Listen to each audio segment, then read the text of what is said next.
Hi hello வணக்கம் Pushpa kitchen. இன்றைக்கி மைசூர் பருப்பில் வடை எப்படி செய்யுதுன்னு பார்க்கலாமா? ஊற வச்சுட்டேன். இப்போ இதை நம்ம அரைப்போம். சோம்பு கொஞ்சம், பச்சை மிளகாய், இஞ்சி, பூண்டு, கொஞ்சமாக தண்ணி போட்டு நம்ம அரைப்போம். மாவு நல்லா அரைச்சி வச்சு கொஞ்சமாக நான் உப்பு போடுறேன். கருப்பில் நான் 2 பெரிய வெங்காயம் எடுத்துருக்கிறேன்.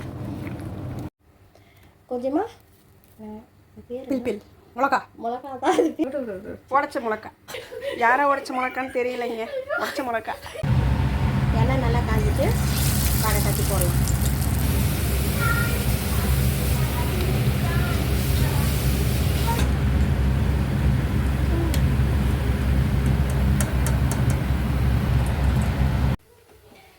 மைசூர் பருப்பு வடை ஃபினிஷ். நீங்களும் ட்ரை பண்ணுங்கள், நம்ம பேஜை ஃபாலோ பண்ணுங்கள். எப்படி இருக்குன்னு நீங்கள் ட்ரை பண்ணி பார்த்துட்டு எனக்கு கமெண்ட் பண்ணுங்கள். தேங்க்யூ. குழந்தை கொஞ்சமாக புட்டு எடுக்குது. பண்ணிடுங்க. குழந்தை கொஞ்சமாக புட்டு எடுக்குது. கப்பு கூட ரொம்ப சின்னதாக கொடுத்து உள்ளே கொஞ்சம் தாண்டா இருக்கும்.